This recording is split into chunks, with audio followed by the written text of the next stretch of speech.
Welcome to Books in the Freezer, a podcast dedicated to the deliciously disturbing world of horror fiction. Today, I am joined by returning guests, Annette and Jocelyn, to see if the truth is really out there. That's Mm. right. We're talking The X-Files and Readalikes, of course. Yay! Yay! I'm so delighted to be joining Agent Annette and Agent Stephanie for this incredible episode where we will be knocking down doors. We will be invading government property. We will be showing up randomly in Midwestern cities because someone said something was weird. We're going to be doing it today. I can't wait. In pantsuits. Oh my god. The most beautifully awkward looking pantsuits. Yes. We've got them on. With heels. Yeah, Ooh, yeah. beautiful. You can't see it, but we are. Yeah. We're so decked out. But who's going to be the skeptical one that denies every supernatural thing we see? Oh no. Oh. We forgot about that. I can take the mantle. I am so excited to do this episode, but more excited that I found two huge fans of the X-Files, because I feel like most things in life, I came to the party late. I did not watch this show when it was on. So I'm glad that I have people here to help me out with that. So what's your history with the X-Files? Well, let's start with you, Annette, because you're in Norway, and I am just very curious about what was the X-Files culture like. It's weird because I remember in the 90s. I mean, I was 10 in 94, so I remember very well when the X-Files started running on Norwegian television. Only 1 year after it started in the US, which was pretty good back then. I never watched any episodes back then, but I remember sort of the vibe. Everyone was talking about it. Everyone was like, ooh, the X-Files, this new thing. Like, have you seen it? And all the grown-ups were like really into it. I even remember this, all the ads, they were really spooky. And I can't remember specific like episode ads, but the TV station would make like their own sort of spooky, you know, the door opening to let the light in to the dark room sort of vibe. And it's like, oh man, what is this? And it was always on late, so I couldn't see it anyway. But I remember sort of the phenomenon very well. And later, also in the 90s, I remember owning the film. I think that was my first viewing of the X-Files was. Were there two films? I remember only one. Okay. There were two. Yeah. So I remember watching that one, and I think that was the first one, my first sort of entry into it. But then I didn't actually watch the series until I was like 16, 17.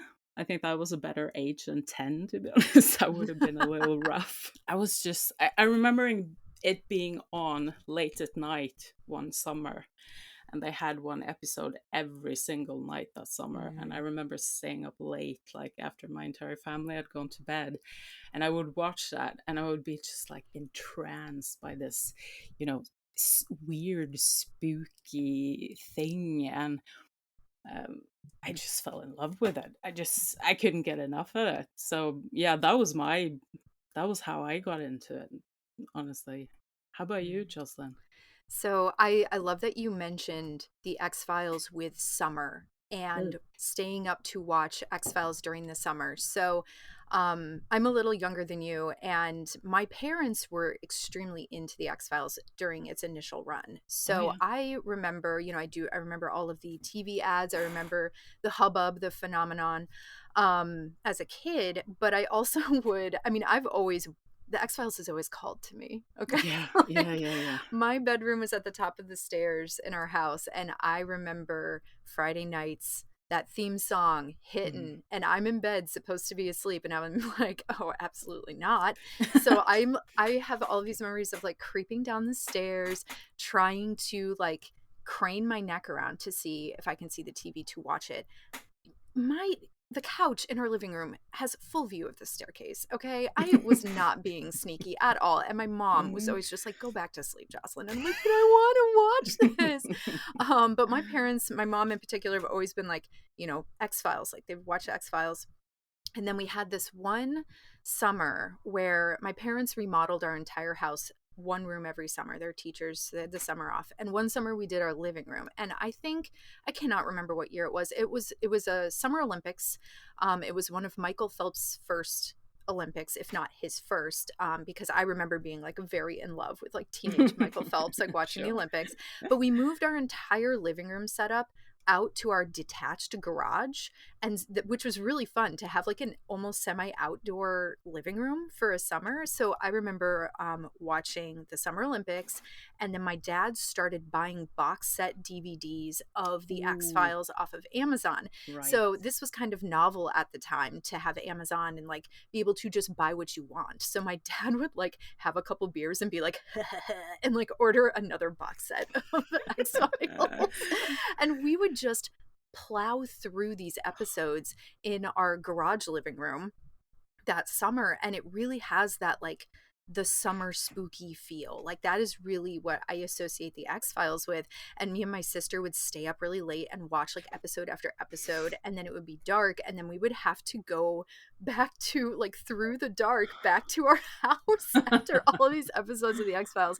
And we just got like so into it. I will say, I think the first episode I ever actually saw all the way through was prior to this summer. I think I was pretty young. I might have been like 9 or 10. And it was F. Immaculata, which my family lovingly calls the pustule episode. If you know, you know.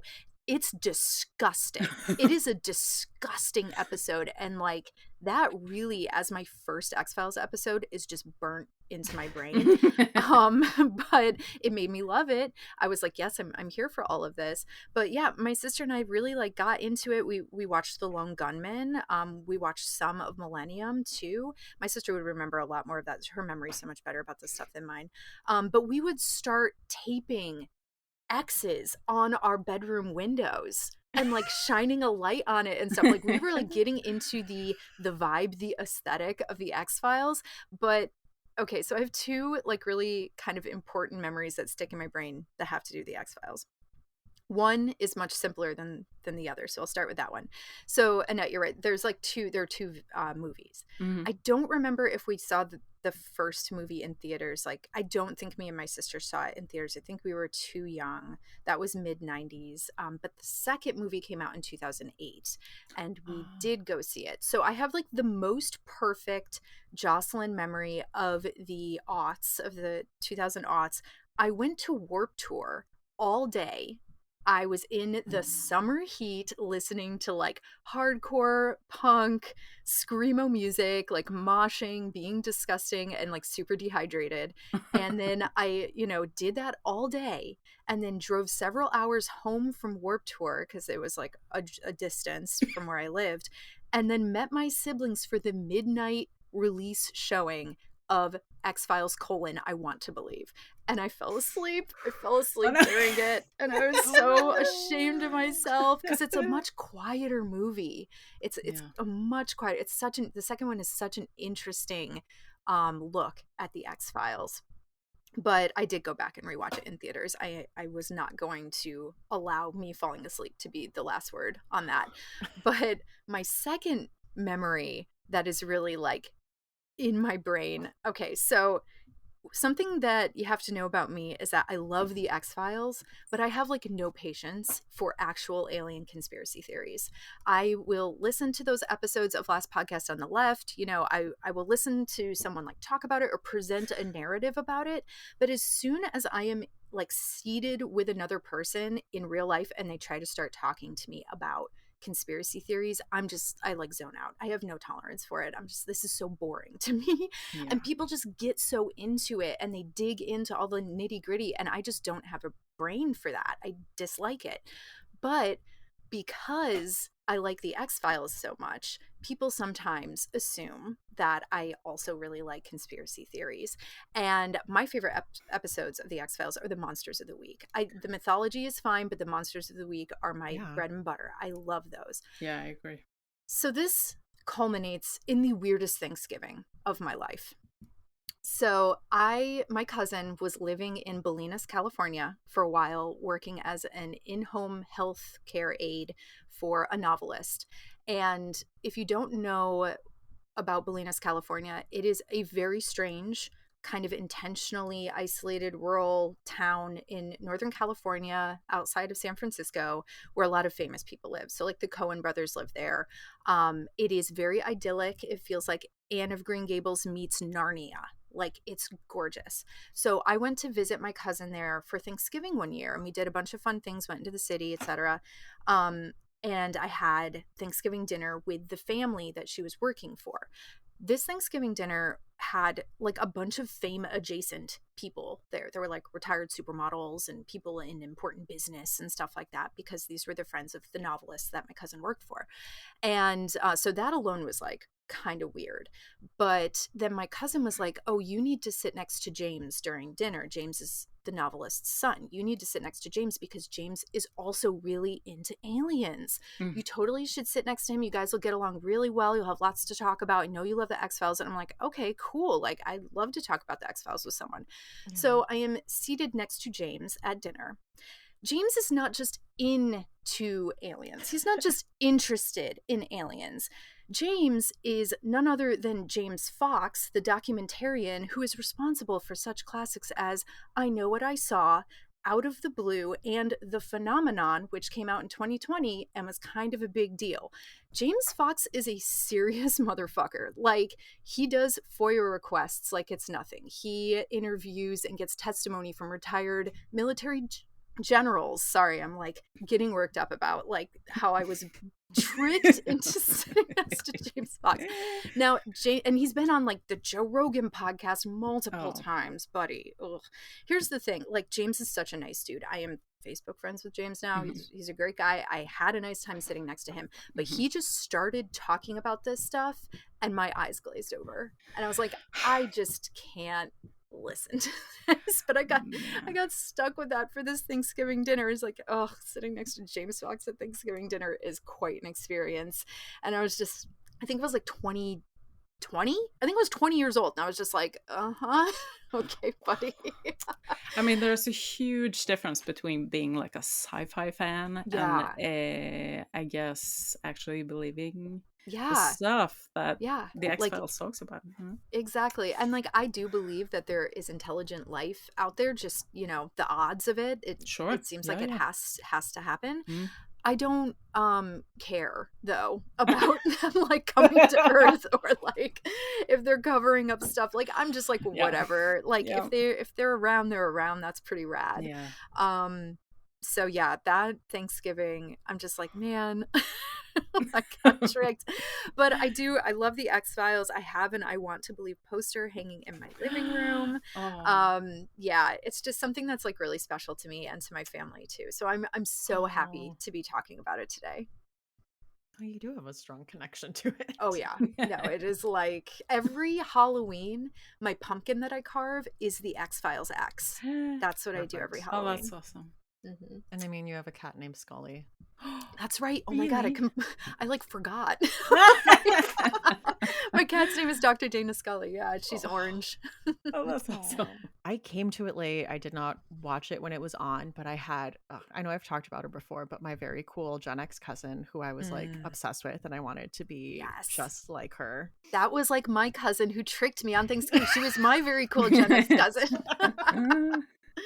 Just everything about her was like so cool. You know, she wore like those black platform shoes. She rocked like mocha lipstick. She introduced me to like Garbage and Portishead. Like, she was just so cool. But she liked the X-Files. And after I got married, so like the summer of 2013, we were living with my sister-in-law, like in an extra room she had. And for the first time in several years, I had time to myself.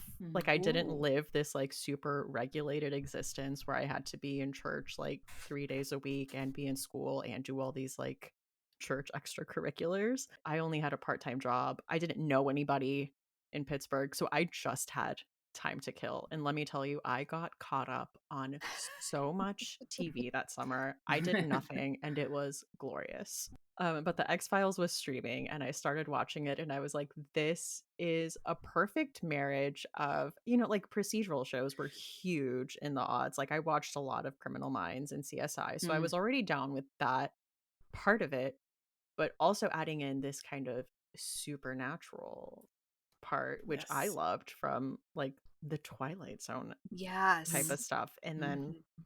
really getting into cryptids and monsters of the week are my favorite Yeah. They're too. the best. It's funny you say that because I think watching it made me nostalgic for a time when conspiracies were that low stakes.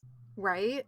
When Or I was like like, Yeah. real. Like conspiracies, there are conspiracies that are real where people are yeah, actually getting hurt and real information is being covered up. Like we know that. We know that for a Mhm. fact. And it really annoys me that conspiracies have just been such a toxic negative thing now that it is stopping people from actually Mhm. helping people and uncovering real truths. Anyway, that's a whole other conversation. But go on, Stephanie. I started reading, and I had to stop reading it because it was such a bummer, but it was Colin Dickey's book on conspiracies. Oh And he yeah. talked about the X-Files and about the time it came out and how it really did unite the fringe left and the fringe right, Mm-hmm. because the Huh. fringe left had been hunted down, and targeted by the CIA Yep. and the Exactly. FBI. And of course, the fringe right, as we know, being very susceptible to conspiracy. But like connecting those two sides of the aisle, but Mm, also adding in this supernatural element, it made mm. for this Yeah. wide reception. Just reminded me of something I read that Chris Carter, who created the show, he was talking about how he was inspired by the Nixon era when he wrote the Mm-hmm. show. All this covering up of illegal Yeah. stuff basically Yeah. during Nixon and Watergate. So Mhm. that's It really interesting. does.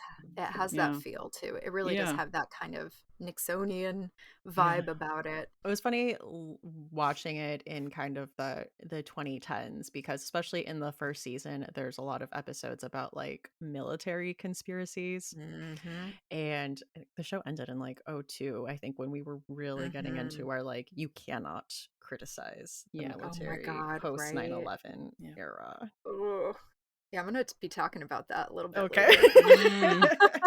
Mm. But we are going to be talking about so many episodes. I asked online, like I do on most Readalike episodes, where I'm talking Readalikes for a certain property, and the amount of people that replied for the X-Files compared to literally any other Readalike topic that I have done was insane. I think I had like 300 replies on Twitter Wow. alone. Just Wow. Twitter. It's insane. It's beloved. It is beloved. Yeah. And you guys, I don't think you will guess what the most mentioned favorite episode was by quite a bit.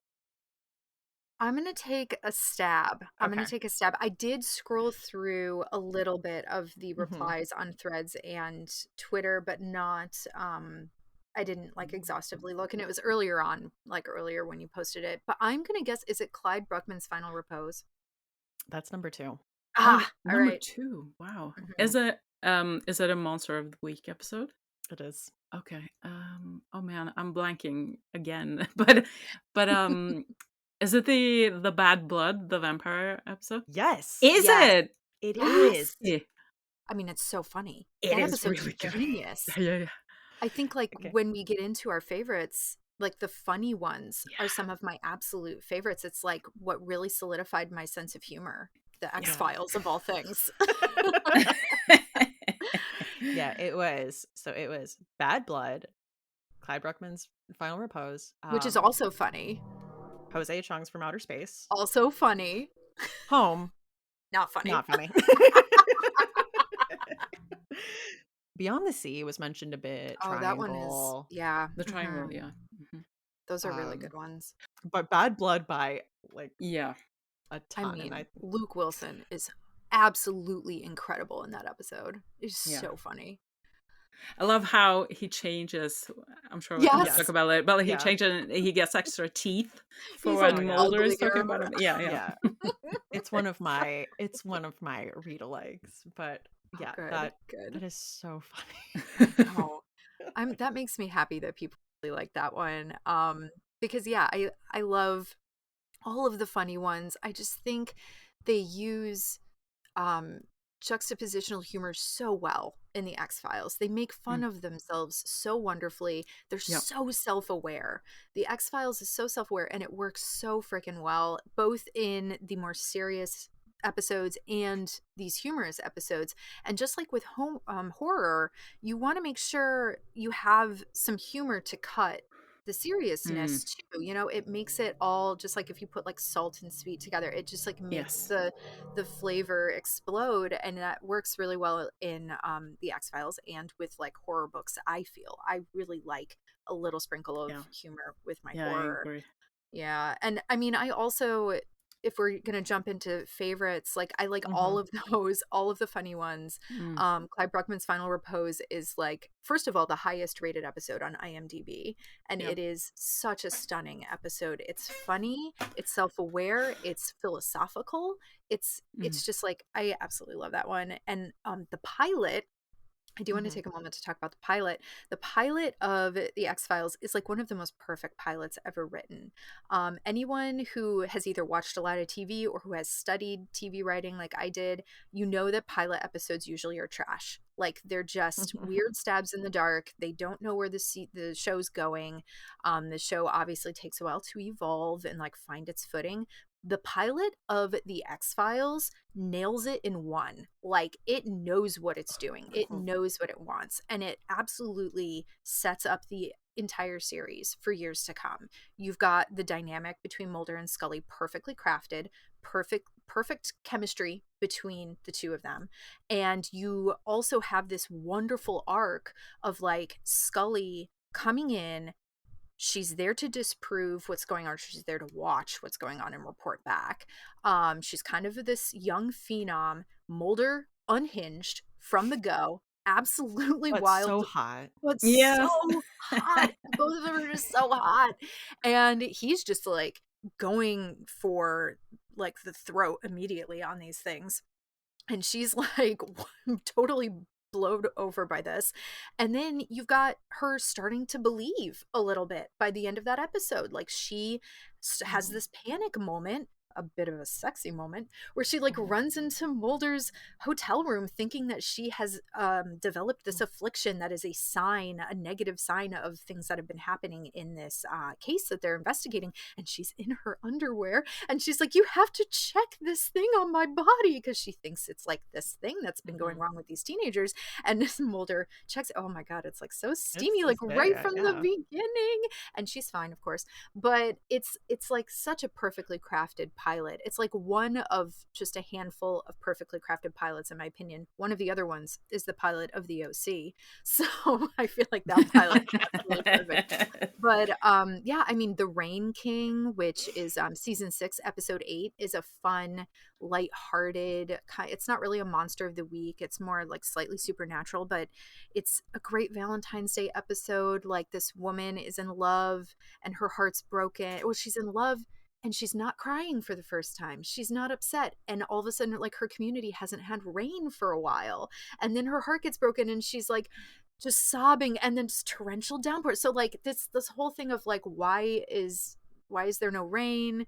Why is there rain? Mulder and Scully come and investigate and realize that this woman's emotions like control the weather. And I just, that's such a sweet episode to me. And then I really love oh God, how do you say it? Syzygy, the one about the two teenage girls. Ryan Reynolds is in this episode. Also, the cameos in X-Files, guys. Yes. Yeah. Oh my gosh. Oh, The first time I went through, I was like, I'm sorry, is that Jack Black in yeah, that? Yes. right? Giovanni Ribisi. Yeah. Oh my yes. God. Like everyone is in the X-Files, but yeah, Ryan Reynolds is, whew, he's like a baby. He's like looking real not Ryan Reynoldsy. But yeah, the teen girls have like telekinesis and are monsters. They're like really Ooh. evil. That one's a really fun one if you want like a Heathers-esque vibe. Mm. X Cops. Sorry, I'm just like Oh, going off now. X X Cops is a Cops is so fun. perfect perfect episode of television. Like, genius idea. And I had so many read-alikes for stuff that I'm not even gonna get to, but I feel like Ex Cops has like a John dies at the end vibe.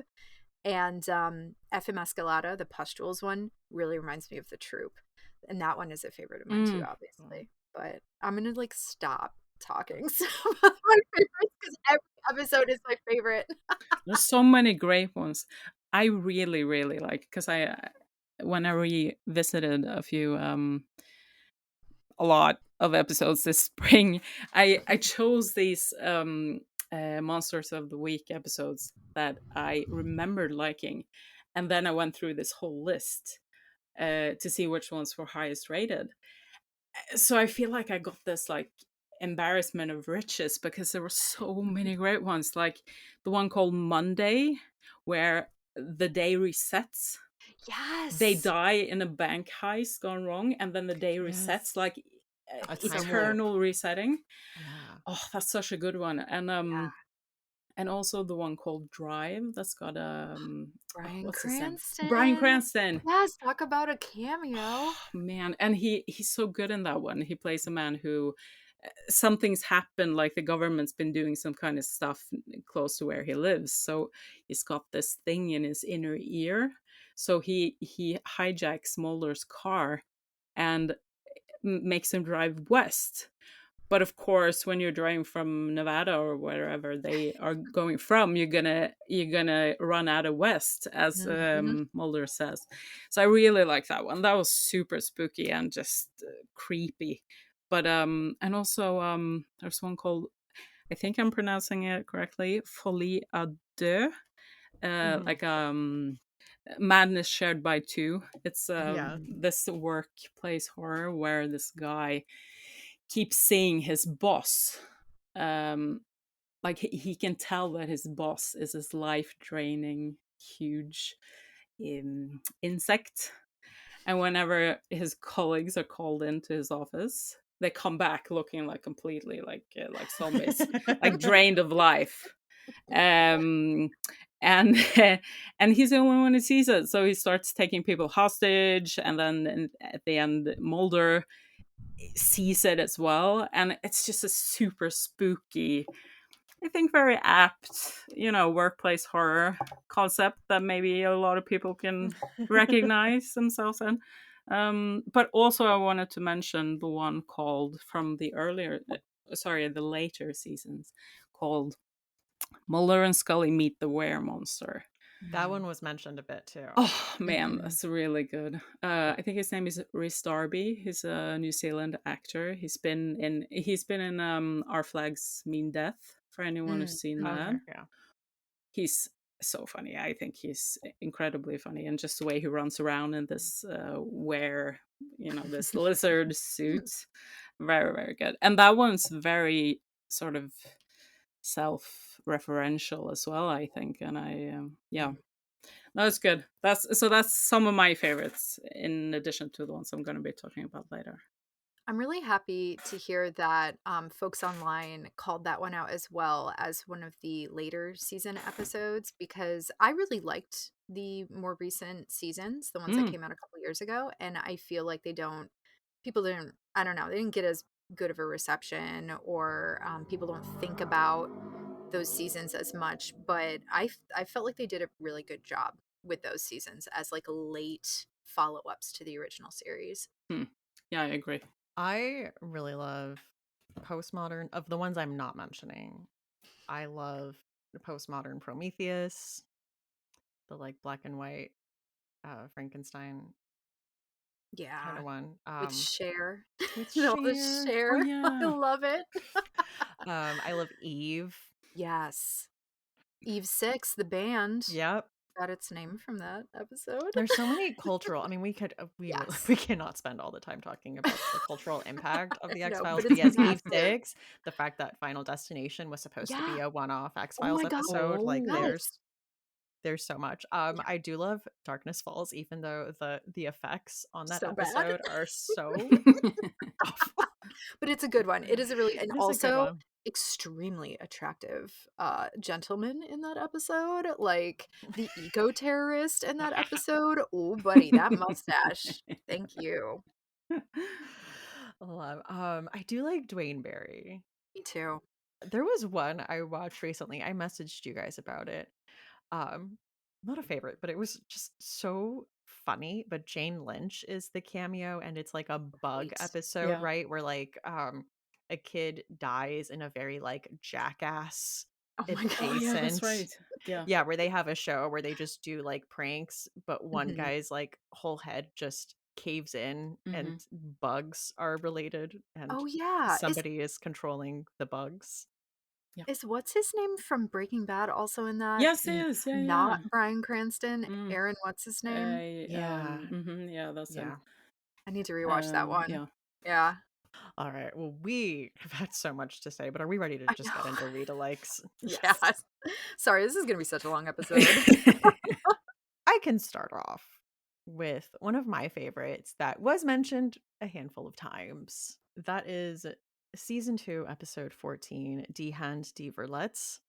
This is Satanism, small town satanic panic. And the thing I love most about this episode is the world building, the way it opens up. We're watching a school board meeting and they are, going over like all the orders of the day. And, somebody brings up, the school wants to do Jesus Christ Superstar. And someone's like, I don't know that that's appropriate. And, as a viewer, you're like, eye roll. Ugh, I know where this is going. I've seen this Right? before. And they're like, okay, we need to end in prayer. We haven't been doing that for a while. We've been slacking off on that. And you're like, okay, like religious school. And it's a prayer to Satan. Yes. Ooh. That is such a brilliant opening. I rewatched all these episodes you guys are going to be talking about just so I was brushed up on it. And I was just like, this episode's so smart. This episode, that opening is just genius. Because you think you know where it's going and you're like, oh, they went that way. Okay. Interesting. And so yeah, Scully and Mulder get a call down to this small town. There's a lot of like satanic panic type of stuff going on. I am pairing this with Whisper Down the Lane by Clay McLeod Chapman because this book itself was based on the McMartin preschool trial, which was, I think, probably one of the most infamous cases of satanic panic. And this follows a man named Richard who works at an elementary school. And one day a bunny is discovered on the grounds, killed in what looks to be like a ritualistic sacrifice. And suddenly a lot of things from his past are coming to light. And he's getting letters that someone knows who he really is. Mm. That is my first pairing. That is Die Hand die Verletz and Whisper Down the Lane by Clay McLeod Chapman. That's a very good pairing. Those two really work very well together. Because that episode really is like, I took some notes and I was like, very Michelle remembers. Like that's in my notes. And that's perfect. It is. And like it has its ups. Parts of it are like an absolute bummer. You're Oh like, yeah. this Oh is my God. this is a No, tough I watch. mean, there is a suicide situation in it that I was like, I in my notes I wrote some brutal shit in here. Like there's some stuff that's like, so yeah, I mean, I feel like that's another thing about the X-Files. As I was rewatching it, it's been a couple years since I've done a rewatch, and I was like, wow, there's some stuff that would never fly today Oh, yeah. on network TV. Actually, a Mhm. lot of stuff that wouldn't fly. And Yeah. that episode, for sure, pretty Yeah. brutal. I remember watching the one with the black and white with the Frankenstein theme. Mhm. That is some dark stuff. I mean, Yeah. drugging women Yeah. and Mhm. essentially, that's not cool. And I don't think that would have been presented in such a lighthearted way today. Mhm. So that's Agreed. just one of them. Yeah. That's true. It is kind of, I don't want to say whimsical. I mean, it's given that Yeah. I'm like, whimsical's not the right word, but it is kind of like, anyway, that's where these people came from. And they all thought Yeah. it was this Yes. person, but it wasn't. Yeah. Yeah. And then it ends Yeah. with a musical number. Right. Okay. Just a lighthearted episode about rape. It's fine. Yeah. Right. Oh. Ugh. So my first pick is for the episode called Kaddish from season 4. So it starts out at a Jewish funeral, and you see later that night someone comes back to the grave and makes a mud figure over the grave, fresh grave. And it turns out that a young man has been murdered in this Jewish community in New York, and his killers start turning up dead. So Mulder and Scully, they investigate and they suspect that the victim's father or fiance are behind the murders because it's, understandable. It was a hate crime and maybe they want some revenge. But rumors start spreading on the street that it's actually the dead man himself returning.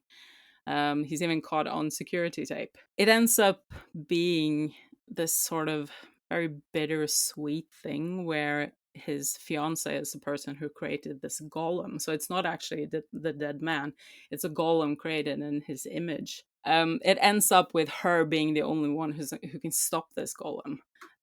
So she performs this very moving wedding ceremony where they exchange rings and have this very, it's very beautiful, but it's incredibly sad. And then she sort of removes this one letter, the Hebrew letter, from his forehead, and he just crumbles to dust, and that's it. So here's the thing. When I thought about what book I wanted to pair this with, it was obvious that it had to be The Tribe by Barry Wood. But the weird thing is that there were so many similarities that I started looking into it. And it turns out that the person who wrote the episode actually must have in some way plagiarized her book without giving her any sort of credit for it. Because it's the exact same. I mean, the book is more, but it's the exact same sort of plot points. So that was kind of weird. I even found an interview by Grady Hendrix, who republished that book, and he talked about the exact same thing. So that's too bad. But that being said, I do recommend reading this book because it's not exactly the same thing, even though it has most of the main points, and it has a lot of other really good storylines that didn't get included in the episode. I just want to say to anyone listening, I just got COVID. If I'm sounding a little out of it, that's why. So I'm going to try to get through it. Agent Annette is being a trooper right now. Yeah. So the tribe starts with it starts at the end of the Second World War. It follows the Allies who are liberating camps throughout Europe. And they find this one barrack full of prisoners who surprisingly are well fed. They're pretty healthy, as opposed to their Nazi captors who are starving and terrified of something. And then you jump to New York City, 1980s, where a young Jewish man is murdered in New York. And the story follows the victim's best friend, who is a police officer. So you have this sort of procedural aspect, just like the episode. And you follow the victim's pregnant wife. You sort of also see like her place in this very traditional community, this male-led community. You also follow the victim's father, his role as a rabbi in the community, but also this tight-knit group of old men who were at that camp in the beginning when they were younger. So the story kind of it deals with grief, both for the murder victim, but also because of the experiences that these men had in the past during the Second World War. And then the young man who was murdered in the beginning, his killers are found brutally murdered. And they also find dried mud at the crime scene. And I mean, having watched the episode, it's not a huge mystery what the thing is in the book, but it was one of my favorite books from last year. It is incredibly well written. It's very moving. the relationships in the book, the grief, carrying this awful thing that happened to these men and how that's affected them as grown-ups, as parents.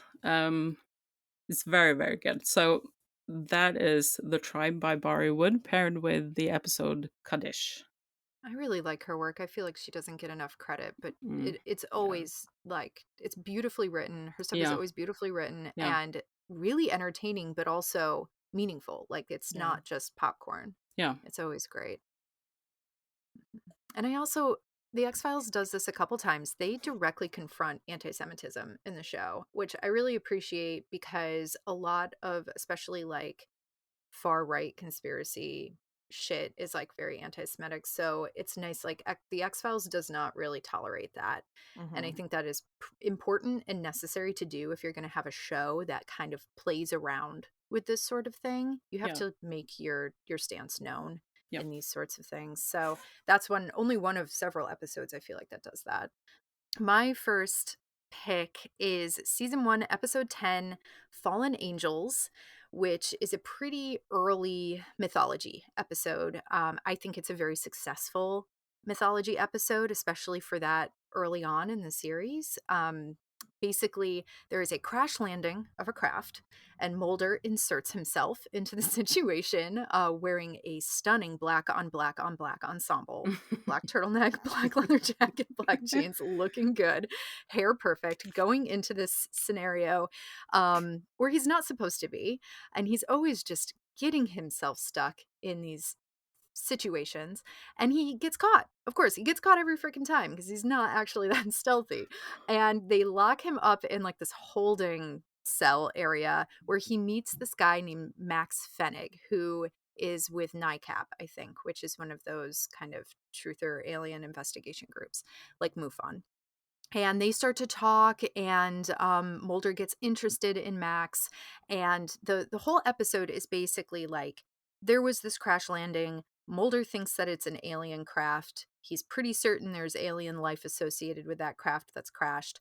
Humans have died as a result of this crash and are continuing to die of some pretty gnarly circumstances. I think there's like a lot of radiation poisoning.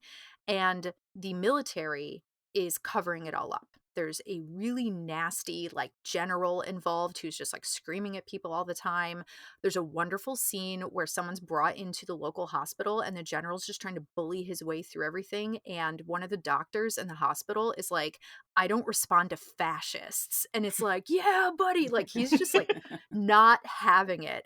And so Mulder's just digging himself into a hole with this because he he's just so committed to finding the truth about aliens, alien life form, alien technology, and he knows the government and the military are covering stuff up. So he's just trying to dig, dig, dig, dig, dig. And this episode is like an early example of him doing that. And he starts to feel some responsibility for Max, who Max is such a sympathetic character. Like I find him, like, I cry during this episode because of Max.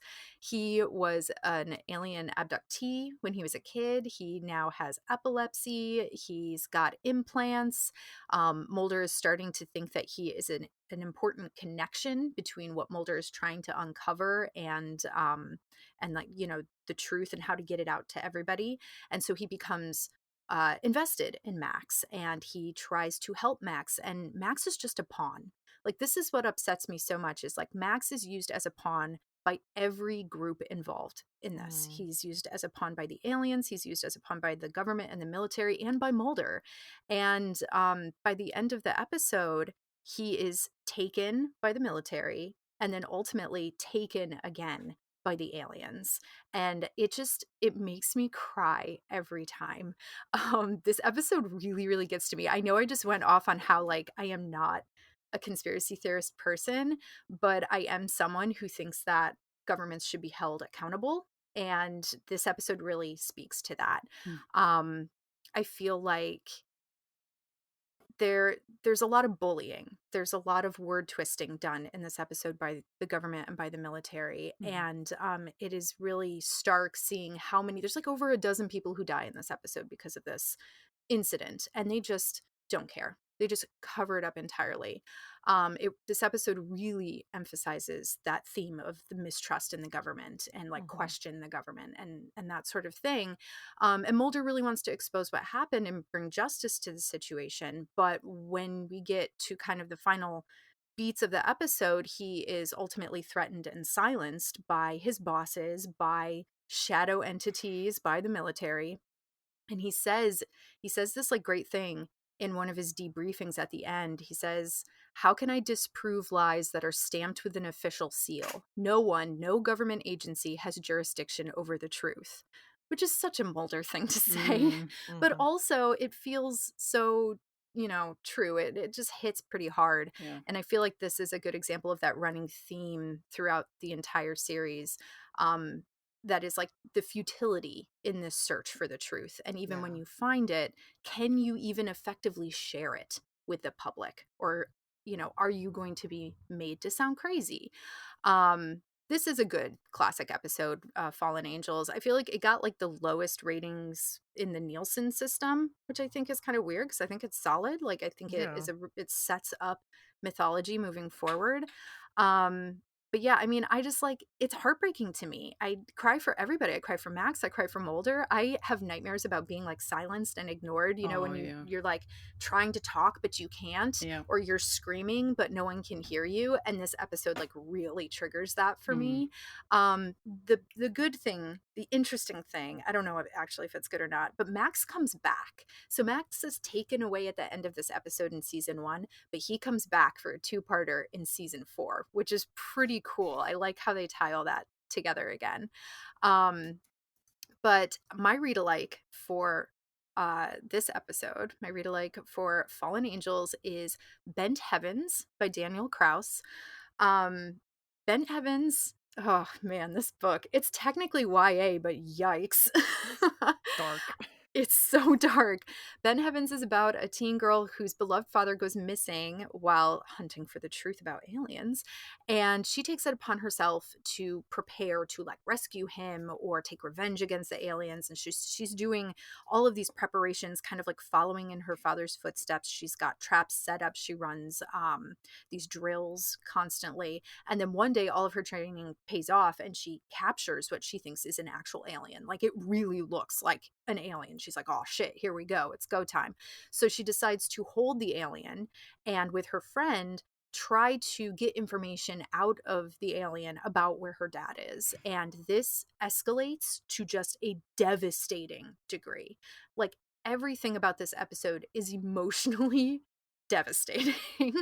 And it hits so hard. I'm not going to get into the specifics because there's a twist, and I think that really is the thing that makes it so impactful.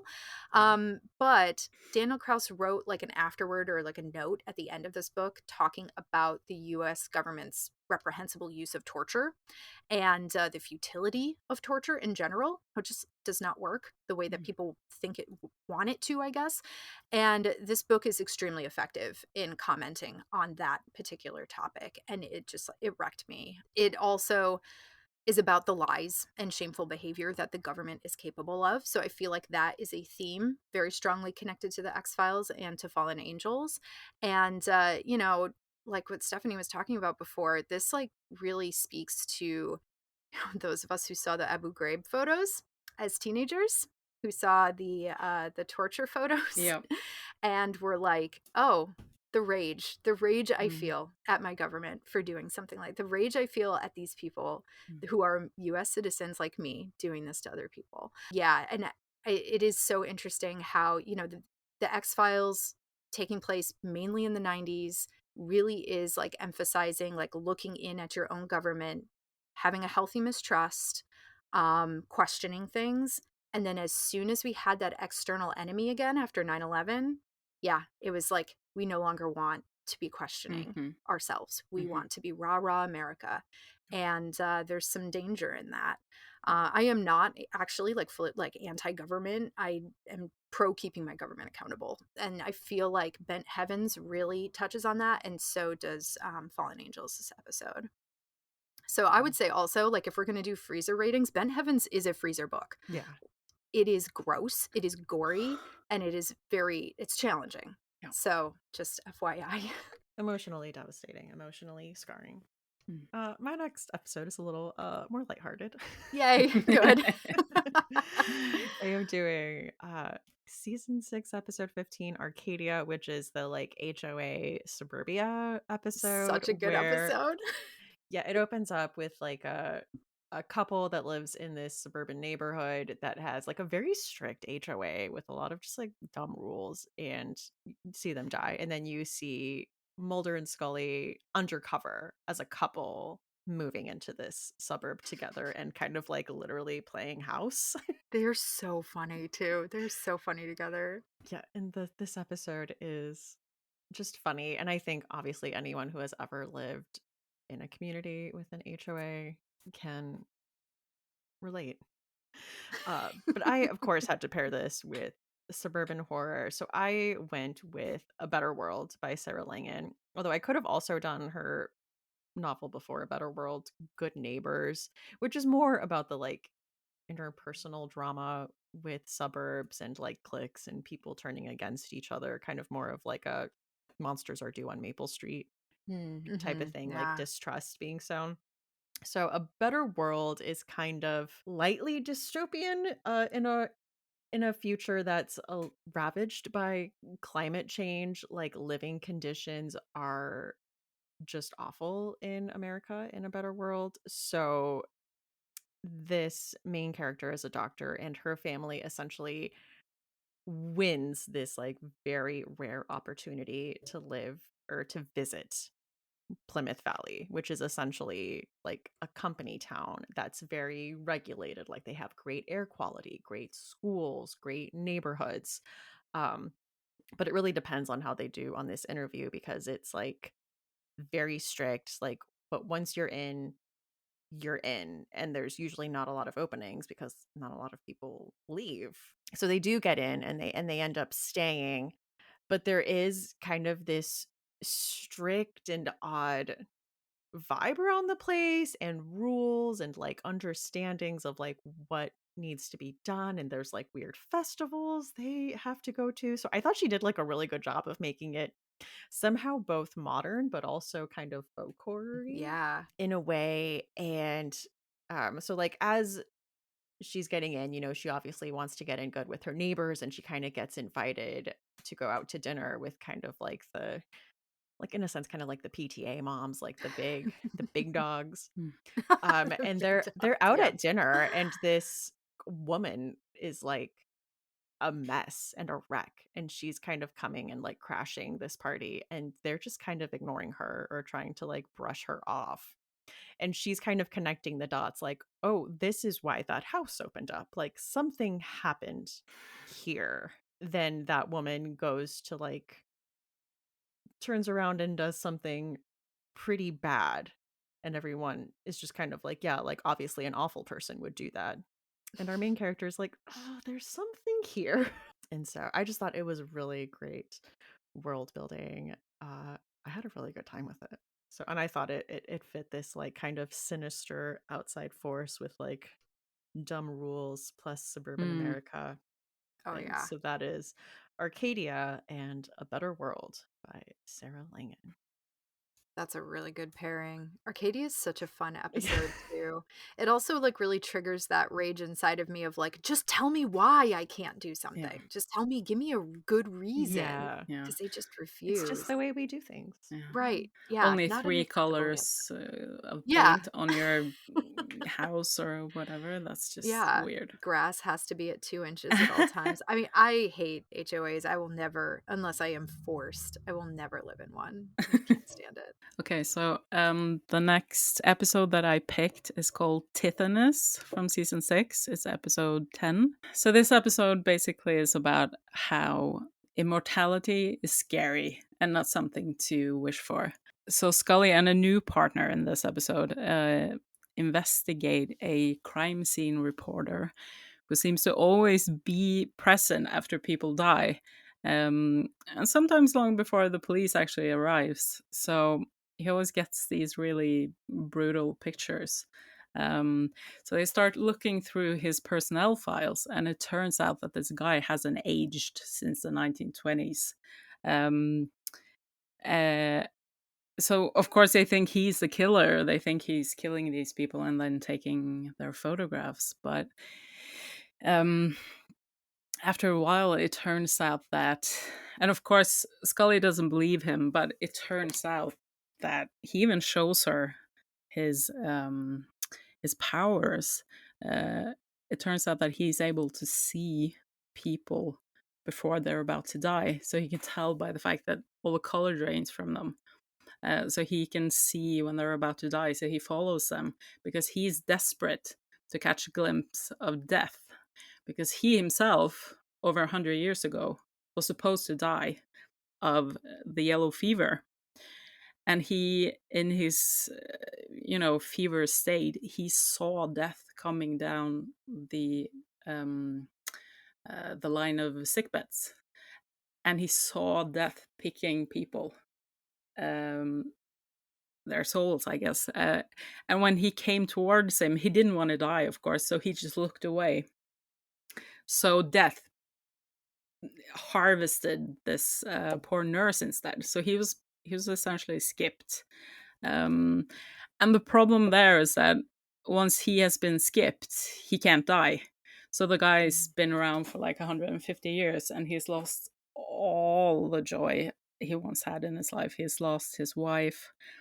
He doesn't want to live anymore. So he takes these photographs of recently dead people to catch a glimpse of death and hopefully die himself. And of course, Scully doesn't believe this until her new partner accidentally shoots them both. She's about to die, and then this photographer says to her, "Can you see him? Can you see death? And if you can, look away so I can take your place." And that's what ends up happening. So he finally gets to die. He isn't stuck in this, never-ending immortality anymore. I really like this episode. I really like the actor. His name is Geoffrey Lewis. He has these big blue eyes and this really sad blank face. Yes. Yes, he Oh, looks eternally sad. He's he perfect for the does. role. Yeah, yeah. And he's just I really like I believed him when he said like immortality is awful. People who get to Mhm. die are lucky. I wish I Yeah. were one of them. So Hey, it's Stephanie from the future. I am just popping in here to say the rest of the episode is going to sound a little bit different, and that is because that is a whole separate recording. As Annette mentioned earlier, she had COVID while we were recording the first half of it, so she was not feeling well. So we decided to stop and continue recording the rest of the episode another day, which is what we did. So that's why it sounds different. Your headphones are totally fine. Back to the show. so I wanted to match this episode with a book that I really like that I read last year. It's called The Postmortal, but I've also seen it with a different title. It's called The End Specialist somewhere, some places. But it's by Drew McGarry. It's this speculative version of our own world where someone has developed um, a cure for aging. So the thing is that you can die from illnesses, you can get hit by the bus, you can get murdered, but you cannot die from old age. And it starts out, you know, pretty illegal. People have to get it in these illegal establishments, and some love it, some hate it. And then, know, gradually you get this law that makes it legal, and it kind of just completely changes uh, society, essentially. It creates new religions, it creates new laws. You no longer have to, like when you get married, you no longer, it's not until death do you part, because you may be 100, are you gonna, stay with the same partner for 500 years? So what they end up doing is they make these new laws that you sign these 40-year marriage contracts. So when you get to the end of 40 years, you can decide whether you want to renew it or Oh, wow. something else. So it just fundamentally changes society because, like it or not, we're supposed to die eventually. So all of these weird things happen. Like, some people want to vaccinate their pets. These really dark sides of society start popping up. Like, you know, adult film stars are given these cures at a really young age so they can keep doing their job forever. Uh, you know, there's an example of a psychotic mother who gives her baby this cure. So the baby will be 6 months old forever. Oh my. Ugh. And after she goes to jail, like who's going to look after the baby forever? Mm-hmm. Forever. So I really like this book, and I think it matches well with the episode because they both kind of you follow this one character throughout his life after he gets the cure. What happens to his relationships? What happens to his family? What happens to society? And you get a few time leaps, substantial time leaps, because um, you know he's gonna be 29 forever. Um, and when his kid grows up and gets the cure, he's gonna be like 29 forever. So there are all these things, like you get his personal experience and you get society as that starts to crumble. Um, so you have the same type of immortality scary vibe with both the episode and this book. So I wouldn't recommend that for a reader like. So that is The Postmortal, also known as The End Specialist by Drew McGarry, paired with the episode Tithynus. Drew McGarry is such an interesting person. My husband really loves Defector and The Distraction, which is mostly like a sports focused media outlet, but it's like Oh, Drew McGarry like runs it, like it's his thing. huh. Right? So like Drew I didn't McGarry's know. always in my house. Like I hear him in my home because my husband's always listening to The Distraction, the podcast, and I have some of his books on my shelves. So I haven't read any of them yet. And every time I hear the synopsis for one of his books, I'm like, damn, that sounds great. So I really that book sounds really interesting. It So I does. can't And it wait to makes you, pick that up. yeah, and it makes you think as well, like, what would I do? Would I Right. honestly get that cure? Hmm. Would that, I mean, that would mean sort of ripping myself out of the natural progression of a human life. I mean, Yeah. that's essentially what it is. You don't get to grow old, you don't get to have a normal human life, basically. But you Hmm. also get to be around for a lot longer. So, yeah, it's interesting. It makes you really think about it. Yeah, Yeah, it's It's kind of such a like a vampire fascinating thing. premise. yeah, Yeah. yeah. Interesting. Um, all right. So my next pick, I had to do it. Someone had to do it. Someone had to pick Home, the notorious Home, season 4, episode 2. I'm not going to linger too much on the episode. I feel like most people know about this extraordinarily well-known episode of X-Files, but it's notorious. It had a viewer discretion warning at the beginning of it when it first aired. It was rated TVMA, which I think was very rare at the time. I think it's the only X-Files episode that has that Yeah. mature rating, and it was only ever broadcast one more time by Fox, which the X-Files went into syndication, but they would not broadcast Home more than like twice. I guess they weren't brave enough. Yeah. And that second time that they broadcast it was actually on Halloween in 1999, which is Yeah, perfect. that's perfect. Um, right, like Home is for the horror people. Like Home is such a horror episode.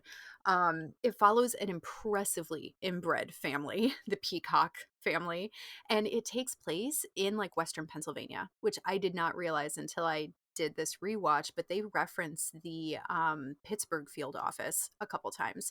So, Stephanie, we have a Boop, lot to boop. be worried about. Don't go We out went and different ways with that. I'm like, Western PA represent. Wait, pride. what?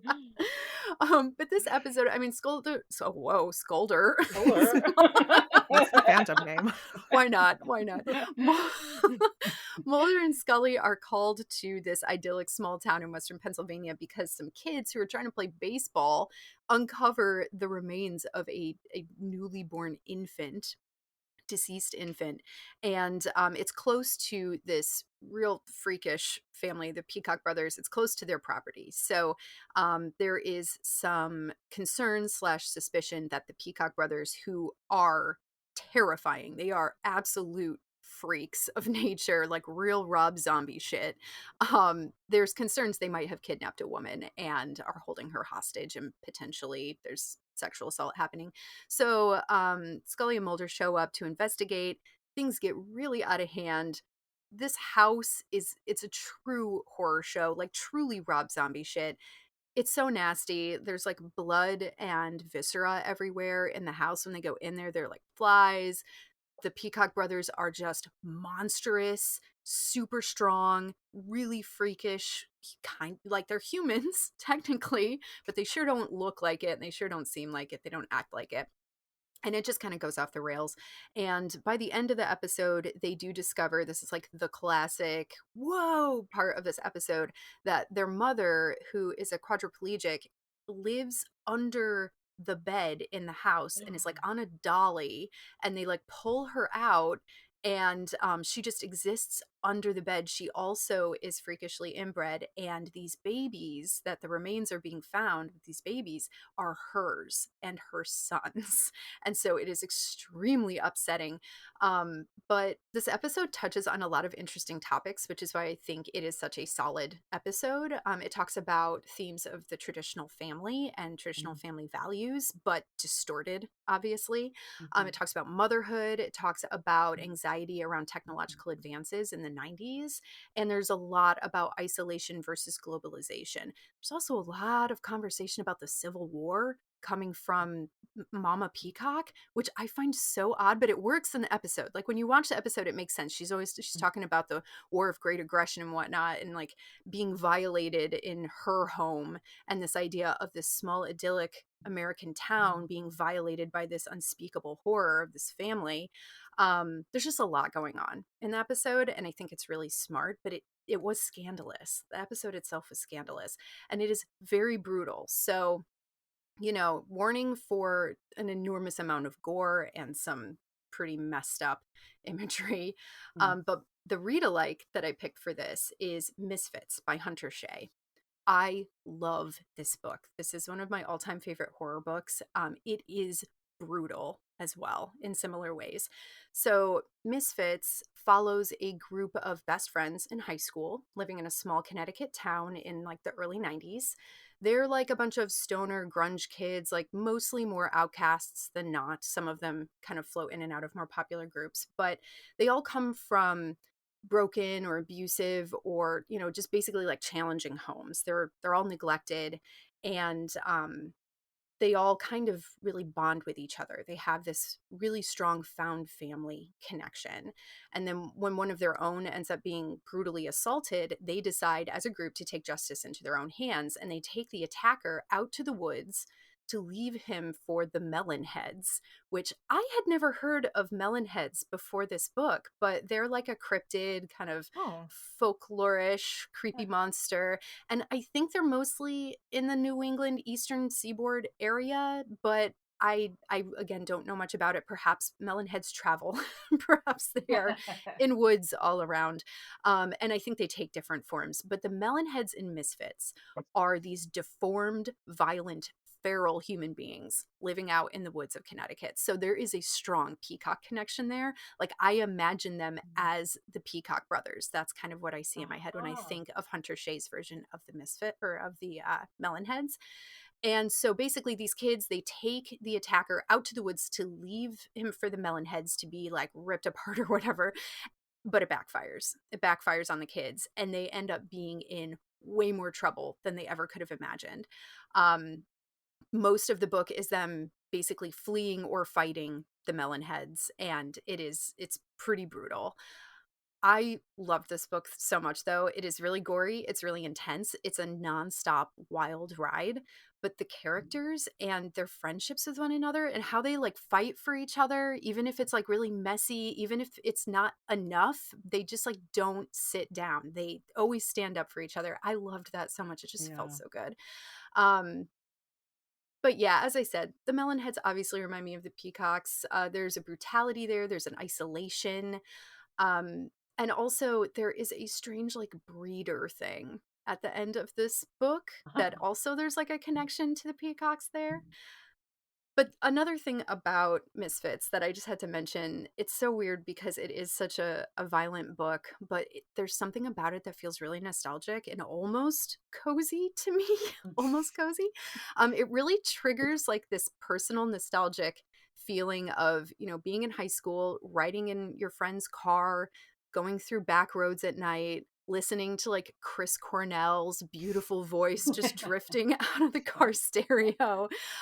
There's so much great 90s grunge in this book, and like I don't know, that memory, that specific personal memory of mine, I was able to like inject that directly into this book, and it gave it kind of a, I hate to say cozy, but it's the only thing I can think of. It gave me like a comforting feeling despite the extreme gore and brutality. So that's Misfits by Hunter Shea. It is incredible if you love friends fighting to the death for each other, if you love like monster, you know, creature feature situations, if you love action, violence, gore. It's an incredible book. Lots of trigger warnings for violence, trigger warnings for abuse, sexual assault, all of that stuff. But it is incredible. And I think that Misfits is a freezer book for sure. And I think Home is a freezer episode. Oh And I yeah. think they work well together. So funny. When I asked online and I told you so many people said home, there was a tweet where someone said, if someone says home is their favorite episode, like we need to check up on them. Like Well, I honestly, have follow-up questions. I know. It is a really good episode. It's like a fabulous episode of TV, but if it's like your all-time favorite X-Files episode, I don't know. Oh, I wanted to mention, I think that Anya Allborn's brother would work for this, but I Yeah. haven't read it yet, so Oh, I don't want to speak to it, but just mm, reading the synopsis of that one, I think it would probably pair well. it sounds um, like or Ken by Keelan Patrick Burke. Yes. Oh, definitely. yeah. I've I might have seen this episode like back when I was a teenager, but Really? I don't remember it like it. Something tells me I would remember it. So maybe this is Mhm. one of the ones that kind of slipped through the cracks for me. Oh yeah. So I Mhm. might have to check it out and see if I can get through it. We'll see. Yeah, no, you should give it a try. I mean, it Yeah, would make sense if it slipped through the cracks because again, it wasn't one that was featured in syndication, really. right. Like It might they have just been didn't, cut. Yeah, right? Yeah, I yeah. mean, people kind of threw up a stink about it because it's so intense. All right. My final pick is another beloved episode. It's Bad Blood. Oh, Yes. yes. Ah, it's so good. I can't believe this ranked as high as it did Mm, on the fan favorites, but like, it makes sense. Yeah, yeah. yes. It's so funny. Oh my God. It's It's so really funny. funny. Mm. So kind of like the framing device for this episode is that Mulder shot a boy who he thought was a vampire, but when they look at the body, it looks like he had fake fangs in. So they have to talk to the higher ups and kind of present their sides of the story. So they are getting their stories straight. And you see kind of the turn of events through each of their point of views.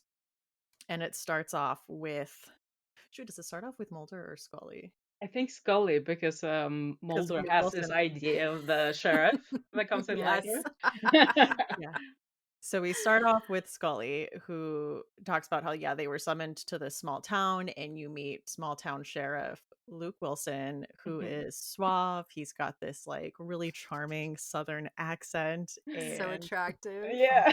so hot.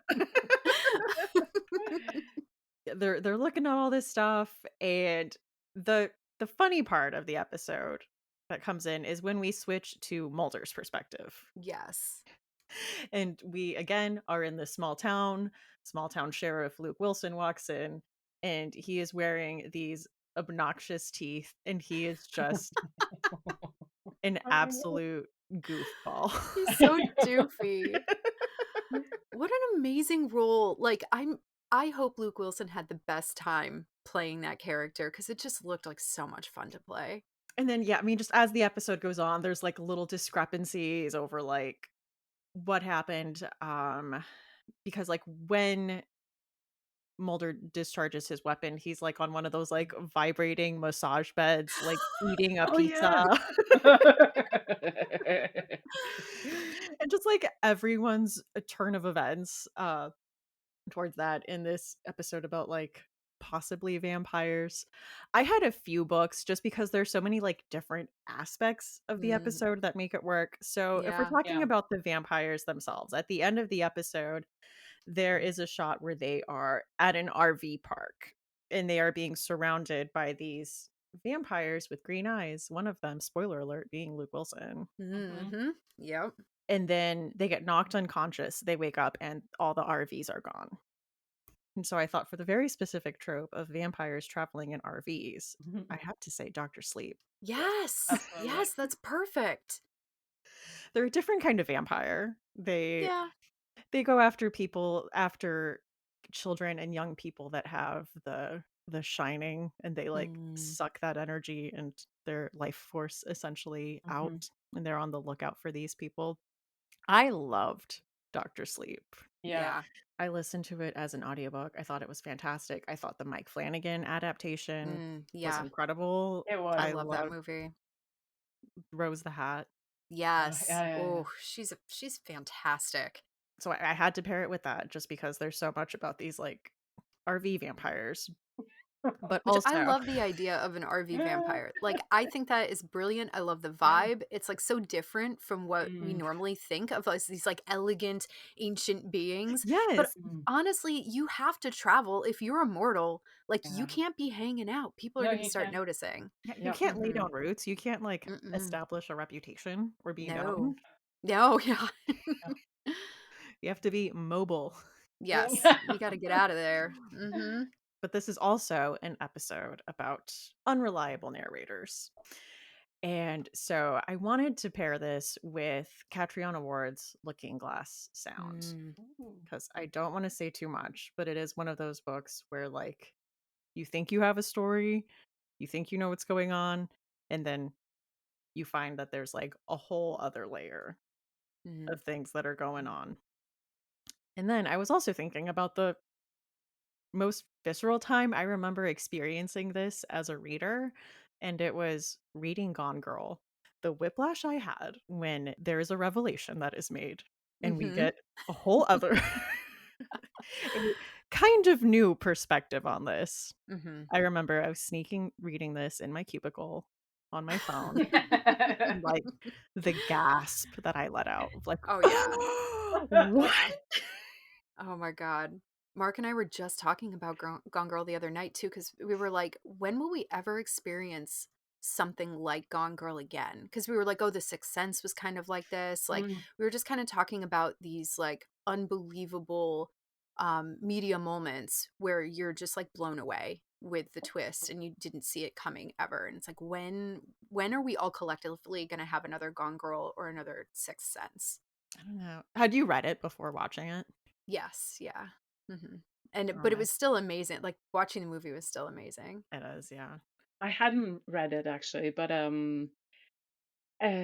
don't know. I think I might have had like there might have been some spoilers before I saw the movie because I can't remember that twist being a huge shock, but I can Mm, really imagine it hmm. reading it without like being spoiled beforehand. Yeah, It's yeah, very it's a different way of looking at sort of the good girl who's missing, right. I guess, trope. So that sounds Yeah. cool. But I feel like I talk about Gillian Flynn a lot, so I also wanted to recommend That's She that. fine. deserves it. She She's does, I incredible. Yeah. swear.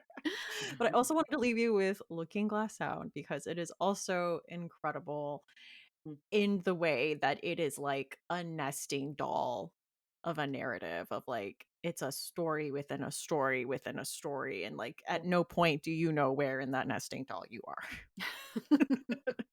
I can't wait to read that one. Everybody talks about it in that way, where they're just like, it is wild. And people are very kind and they're not spoiling anything. Yeah, Thank you, everyone.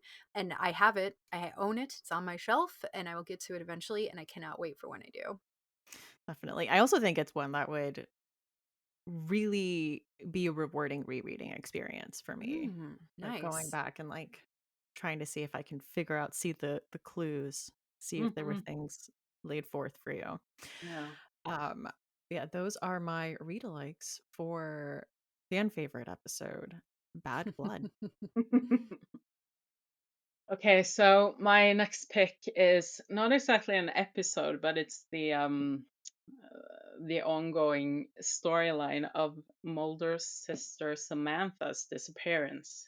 Because Mm-hmm. this is something that really, I mean, it pops up every now and again throughout the show, and it's this huge thing that affects Mulder and the way he looks at the world, and he decides to go into the FBI. He gets obsessed with alien abductions, and just the fact that he starts the X-Files themselves, I think, is rooted in this experience. So he witnessed his little sister get abducted when he was a child, and he was always convinced that it was an alien abduction. Um, and throughout the entire series, there are so many like turns and false leads. He encounters people who might be Samantha. Um, you know, some of them are basically clones, others are just like Mm-hmm. red herrings along the way. And I didn't actually remember this from seeing the entire show, but he does eventually learn that she was abducted, not by aliens, but she was abducted by sort of this conspiracy engineered by the cigarette smoking man and you know, his group of guys. Um, and that she has since died. So he's never, he never meets her again as a grown up, but he does find out what happens to her. So I decided to pair this with The Paleontologist by Luc Dumas. This is a book that I really, really loved. I listened to an interview with him by Neil at Talking Scared sometime last year.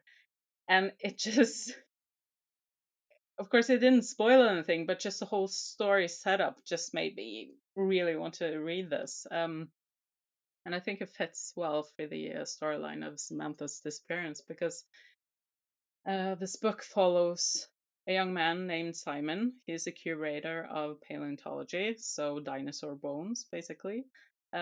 He's gone through a breakup, the death of his aunt who raised him. So he goes back to his hometown, and he gets a position at the museum where his sister was abducted when they were children. Um, and Simon is really, really struggling. He has a lot of guilt around this because he was put in a position, as a kid, he was put in a position to look after his sister. Uh, so he was supposed to look after her when she was abducted, which is really unfair for a kid Yeah. Yeah. to be put Mm-hmm. in that position. But a lot of not okay things happened because of his neglectful and abusive mother. So he kind of carries all of that stuff with him. The story starts out during the pandemic. He starts his job at this crumbling museum. He's mounting an exhibit to draw crowds for when the museum opens again. Um, and as he is working on a dinosaur skeleton, and trying to find clues into what happened to his sister who disappeared at this museum, these strange occurrences start happening. There are noises, there are voices, there are these, huge non human footprints that appear out of nowhere. And So I'm just gonna say one thing that might seem like a little spoiler, but for me, this is what made me want to read this book. So if you don't want to be spoiled, just a tiny spoiler, just jump ahead a little bit. There may or may not be dinosaur ghosts, Okay. which is done so well and so with so much heart, and just it's spooky and it's really beautiful. So the Wow. thing is that as he starts unearthing what happened to this dinosaur that he's working on the skeleton, which is so moving in itself, like just finding out what happened to this individual dinosaur, he also starts to unearth what happened to his sister when they were children, when she was Wow. abducted. Mm-hmm. So it's incredibly well done, very beautiful, and just heartbreaking to follow this man as he's trying to, solve his sister's disappearance, but also trying to deal with his own really painful emotions. So I thought this was a really good match for the storyline of Mulder's sister Samantha's disappearance. So that is The Paleontologist by Luc Dumas.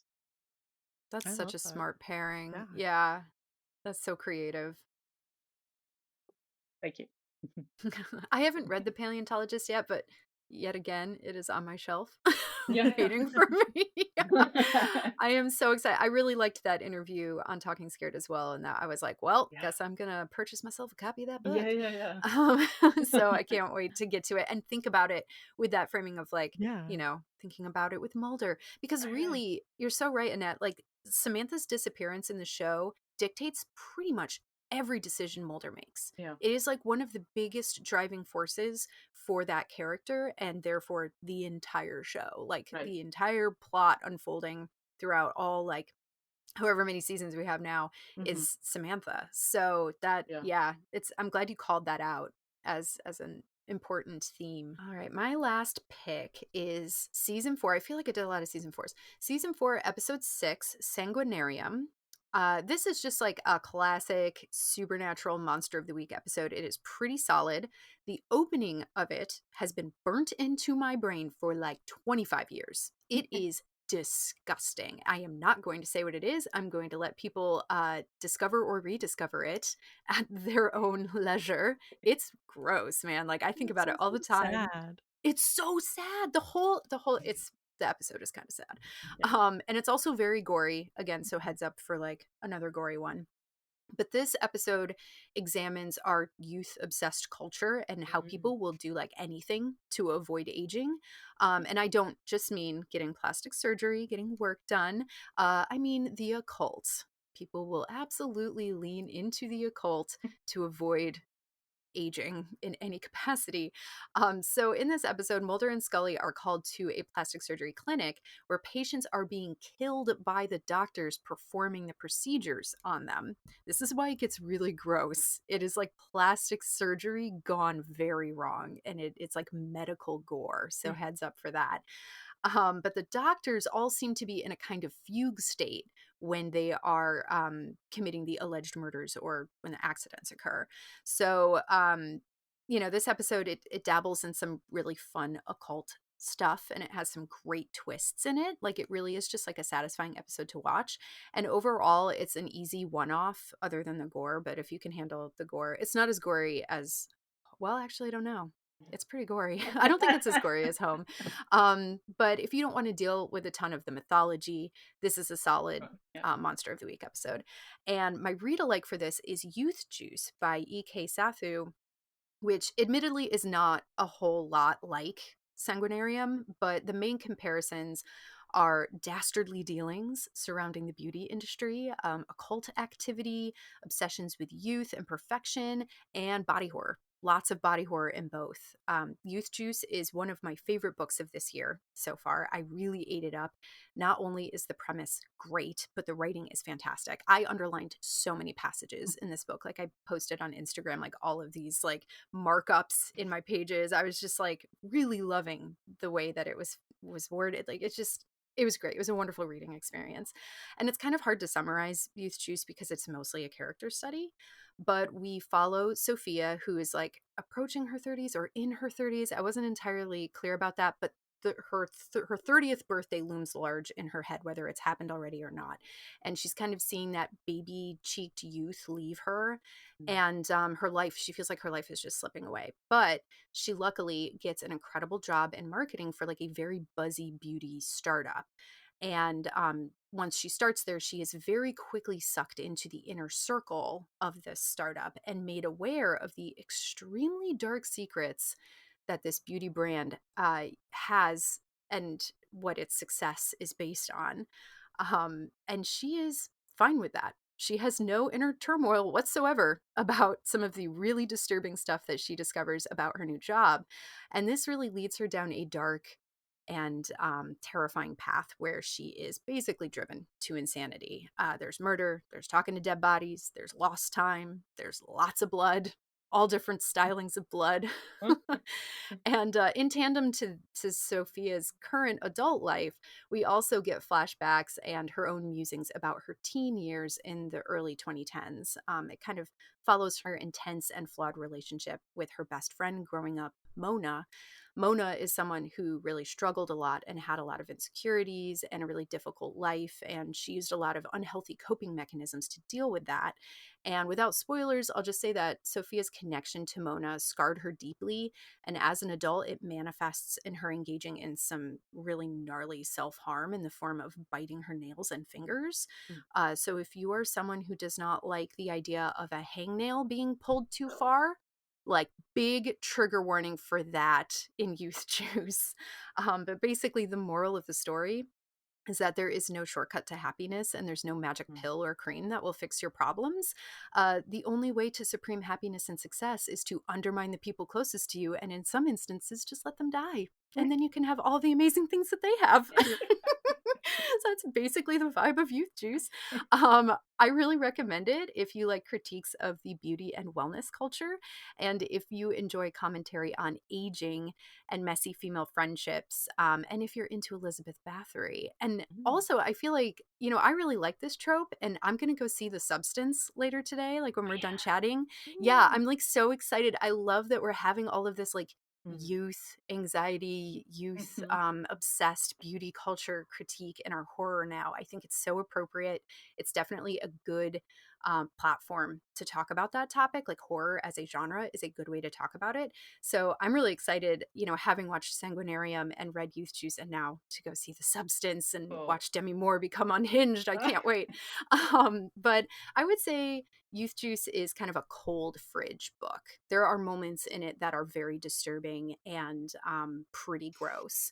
So that is Sanguinarium and Youth Juice. Awesome. I really loved Youth Juice, and I loved, is it Sophie, the protagonist? Yeah. Yeah. I really loved her as a protagonist because, like you said, she's just like, she just accepts this, like, yeah, I guess. I'm like, Yeah. awesome. I love that. Yeah, she is a complicated character. She is not a virtuous individual, and I kind of like that. Yeah. More books about like unhinged women and off-putting weirdos, Yes. Yes. I will always read that. Well, are we ready to talk some chilling obsessions? Yes. All right. Annette, what have you been enjoying lately? So I have been watching the first 3 episodes of Agatha all along, Oh yeah. which is Mm-hmm. it's on Disney Plus. It's sort of the standalone sequel miniseries that follows WandaVision. So it follows the character of Agatha, who she's a witch basically. This is a witchy show. It leans into everything witchy, the aesthetic, the tropes, um, and it's made by the same people who made WandaVision, so it's incredibly well made. And it's just like I said, I've only seen the 3 episodes that have dropped, but I can just so I've lately I've become obsessed basically by everything, like every kind of witchy, story, whether it's films or books. just like the idea of how the witch archetype is this Mm, thing that we're taught is bad, but mm-hmm, essentially it's just a representation of a woman who will not be shamed or forced into mm-hmm. patriarchal rules, essentially. Yeah. And so she's branded as bad and wicked. But when you get past that and you kind of see it for what it is, it's just so interesting. And so that's just me overall right now. But watching Agatha all along, which is so great and so fun, and just like you can recognize all these different tropes, like just I was about to say the intro, but it's an outro. It's at the end of the episode.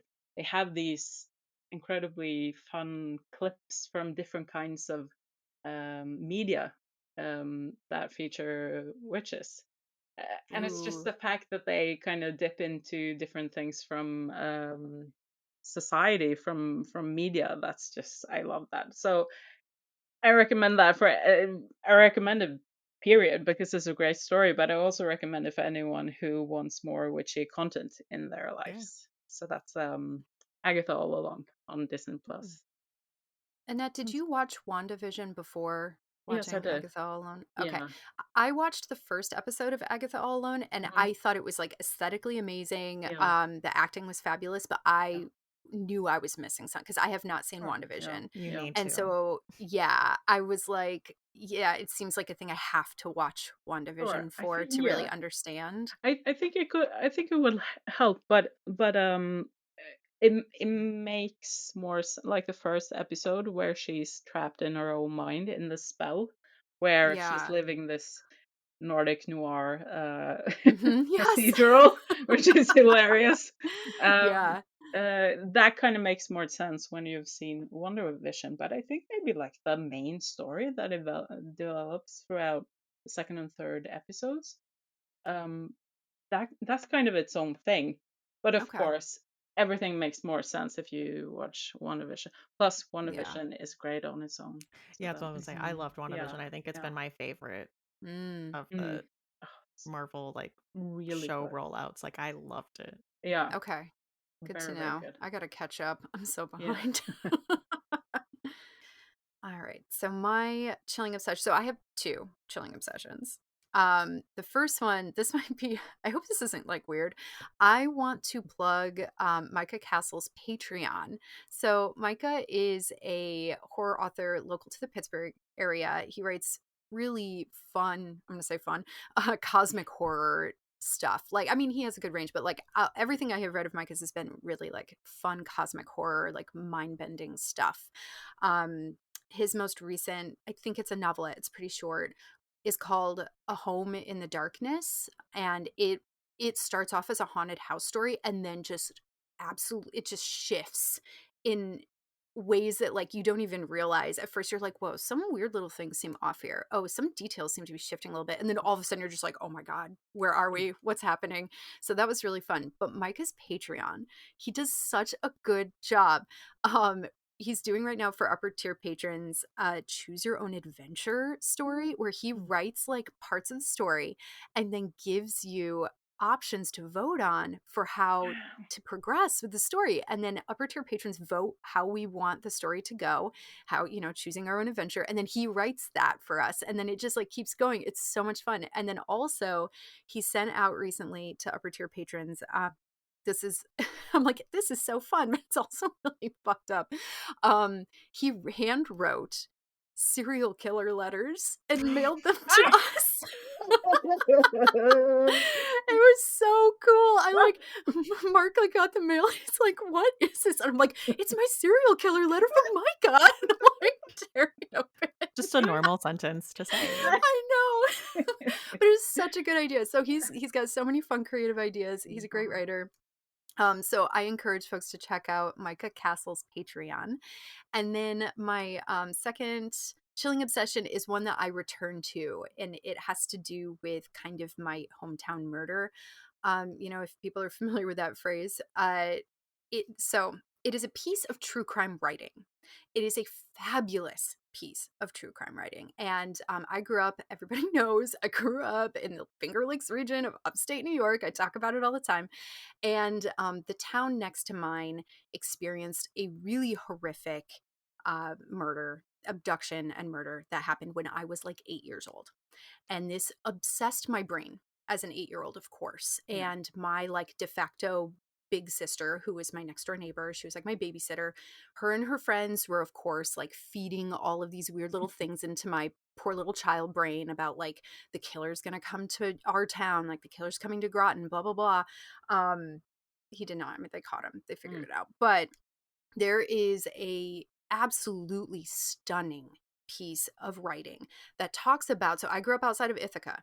There is a 10-year chunk in the Ithaca area that includes Ithaca and it includes this town, Dryden, New York, where horrible things happened throughout like this 10-year chunk. And Dryden in particular got the nickname Village of the Damned because so many weird things were happening there. There's brutal things, and in Ithaca too. So like it is such an involved story. I really want people to read this. Like if you like horror, if you like crime fiction, if you like stories like It, where you have this extended thing happening. You've got, and I hate to frame it this way, these are real people. This was a real tragedy, but it's a group of people that experienced, and it's the same group of people that experienced horrible thing after horrible thing that just never, they're like movie level outrageous things like suicides, horrible car crashes, like really terrifying stuff.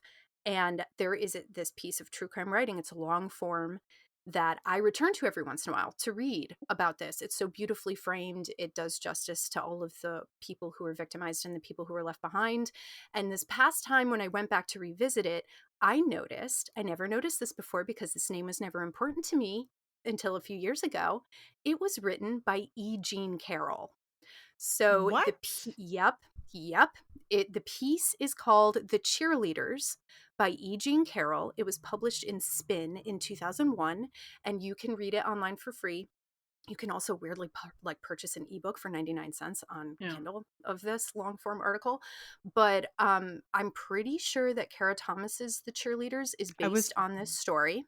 I just finished reading that, and that was going to be my follow-up question. Okay. Yeah, it is. I'm pretty sure it is. She takes it in a much different direction, but that book is based, I'm pretty sure, is based on this story. There are documentaries. There is a Lifetime movie based on this story. And there's a lot of contention. Like the people involved are not happy that it has gotten this much attention. But I do want to recommend E. Jean's piece because she is a phenomenal writer. Like this is just so good. So if you like true crime writing, if you like sprawling horror epics, read The Cheerleaders by E. Jean Carroll. So good. I love that's wow. Yeah. And I can't even get into it because it's just so spiraling. This story is just it involves the cheerleaders, it involves the football team, it involves it's unbelievable. It's unbelievable. Well, my chilling obsession is that I've been in a big YouTube watching mood for like the past couple weeks. So I've gone like down a few rabbit holes and found some new like YouTubers I like to watch. I watched a whole like franchise retrospective on the Final Destination franchise, which I Fun. loved. It was like an hour over all the movies, and Oh he my did God. such a great job at balancing like not spending too much time on like fun facts or like recapping the entire thing. Like it was very well paced. And I love the Final Destination franchise because I feel like it helps with my anxiety. Because I feel like one of the things that helps in therapy is to like talk out your weird things that you're anxious about and then have the therapist be like, and then what happens? And then what happens? Exactly. And then you're like, Yeah. I guess that is kind of dumb. Yeah. And I feel like the Final Destination franchise is that for me, where I'm like, I see all these fears that I have play out in just like the stupidest ways. And I'm like, you're right, that is kind of dumb. It really is. But he was going over Final Destination 2 and talking about the infamous log truck scene that scarred a whole generation, and talking about he showed footage of them trying to film it and like the logs falling down, and they, no matter how they did it, they could not get the logs to bounce high enough. Like, there's Oh yeah. no way that they would bounce high enough to go through a windshield. And I'm like, that's oddly very comforting. Thank you. It is. Yeah, Yeah. yeah. Except your car's gonna run over the log though It and like is. flip you. Jocelyn, let me have this. Sorry. Yes, it's very comfort. It's not gonna take your head off. It's not even taking my head off. It's just gonna crash my car. Okay. Yeah. Right, I'll right. die in a pile up. It's fine. Right. Yeah, totally fine. Totally fine. Normal stuff. But I also found another YouTuber. I believe her channel name is Anti-Heroines, but not horror related. She has done horror movie like video essays, but she's also done these kind of hour-long, they're kind of like mini documentaries on like 90s alt music icons. So Oh, she has like oh. a documentary that I watched that was like PJ Harvey. She's done one on Oh, Tori cool. Amos. She did one on Courtney Love. She did one Is on there one on Veruca. Juliana Hatfield? Oh, I gotta look. This is like really, oh, I'm so excited. I did not know about this. I'm diving into this. Oh my God. I know. I kind of want to comment and see if she's planning on making more because I think she only has like 5 or 6. And I think the Okay. most recent one was a year ago, but they seem very Oh, labor intensive because it's a lot of Mm-hmm. like footage and a lot of like audio and pulling like concert footage and doing Yeah. scripting an hour-long voiceover and biography Wow. and like Yeah. all this stuff. But that was a rabbit hole I fell down. I actually found it because of the episode I did with Agatha where I talked Mm-hmm. about Taylor Swift and she talked about PJ Harvey and it showed up Yeah. on my thing and I'm like, sure, I'll watch an hour-long video on PJ Harvey. Yes. Sure. Oh, of course. Yes. Always. But now the second tradition on this podcast is to ask our guests for a final girl song. So what are you guys playing? um, I've actually recently, like I feel like everyone else, I've gotten into Chaperone. So I Mm-hmm. felt like her song, Femininomenon, was a pretty good final girl song. And I asked myself, like, why am I thinking of this song? So I had to re-listen to it. And I guess it's a combination of the fact that it sounds like it's a story about a woman who's disappointed by her life choices, her boyfriend, and she's kind of, finding her own strength, and that fits. But there's also a chainsaw revving. And I felt like that Yeah. just, yes, this is a song. I'm gonna pick it. You're so Yeah. right. Yeah, yeah. Oh, it's so good. So that's Yes. my pick. Oh, it's perfect. Okay, so my pick is Face of Fear by Enterprise Earth. Um, Enterprise Earth is kind of a death metal, deathcore band, and I am not very good with like I'm not a big lyrics person. I'm mostly like I the feel like propulsion that's of the music. I feel like Yeah, that's yeah. really hard with like metal though. Well, it is, Like and so yes, and you don't always get to hear what they're saying. yeah. But I went on a journey with this pick because at first I was like, the way that this song sounds. First of all, Enterprise Earth has really gone on like a journey of metal exploration, and their new album is called Death: an Anthology, and it is about it's kind of like an anthology of metal music. They incorporate many different styles, sounds, approaches. It's very cool. If you're a big metal fan like me, it's a really fun experience, the whole album. um, Face of Fear itself as a track also does that. It incorporates a lot of different sounds that I really love in metal, a lot of things that you wouldn't necessarily think would go together like in this one track, and it feels very triumphant when you listen to it. But when you read the lyrics, it's about a really horrible codependent relationship that Oh, the like narrator, like the singer of the song, like the point of view of the song, like they cannot escape this horrible codependent relationship. But then I was reading the lyrics and thinking about it a little bit more. I was like, hold on, perhaps this is like, I'm also reading, I was a teenage slasher by Stephen Graham Jones too, so this is informing my opinion here. Perhaps this is a final girl and her relationship to the slasher. yeah. So I am going to read some lyrics. This is unprecedented from me. Bound to you, a part of me, you beckon me, pull me closer, but I'm no fool. I'm still so afraid of you. Show me pain, show me anger. Now I'm the fool. I carry this weight for you. Drown in the abyss, let it take us. And I'm like, that's just like slasher final girl weird connection there. Yeah. So I twisted that to make it work. Well, And I love that song. That song is so good. So if you like metal, definitely check out Enterprise Earth. Their newest album in particular is phenomenal. And Face of Fear is such a good song. I love that. I know you told me to check that out, so I will Yeah. have to. And whenever they finally come to Pittsburgh, you and Jesse have to come with us to see them. Well, thank you both so much for coming on the show with me and talking X-Files. Ah, this Thank was a you. dream come true. An absolute I'm sure people can tell by how maybe obnoxious I've been on this episode, but this is a dream come true. No. Thank you so much, Stephanie, for bringing me and Annette together for this. This was so much fun. Of This was course. awesome. I had so much fun. I mean, I've never given so much thought to the X-Files in my life, and I've had so much fun. So thank you. Yeah. Mhm. Well, thank you, Annette, for the idea. This was Annette's Yeah. idea. Mhm. Thank you for picking up on it, because I honestly, I was like, I was watching when I started my rewatch this year. I don't know if I'm like damaged by reading so many horror novels, but I was like, and this could go with this book, and this episode could Yeah. go with that book. So yeah, Yeah. I'm really happy you wanted to do it. Books in the Freezer is a bi-weekly podcast. We post episodes every other Tuesday, except in the month of October, where we are trying to get episodes out every week to take full advantage of our high holy month. You can find us on Instagram, Threads, and TikTok at Books in the Freezer, or send us an email at booksinthefreezer@gmail.com.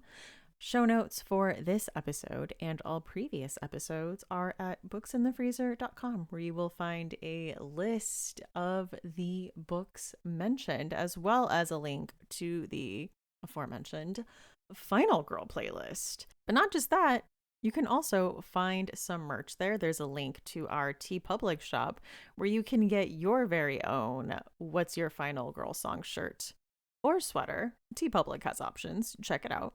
And if you're looking for another way to show your support for the podcast, you can do so at patreon.com/booksinthefreezer, where there are 3 levels of support, a $1, $3, and a $5 level with different perks at each tiers. Things ranging from getting to hear episodes 2 days early on Sunday instead of Tuesdays, and access to group chats and movie nights and bonus content. So check that out if that sounds interesting to you. Patreon.com/booksinthefreezer, or you guessed it, there is a link in the show notes as well. I have been your host, Stephanie Gagne. Thank you so much for listening, and see you next time on Books in the Freezer.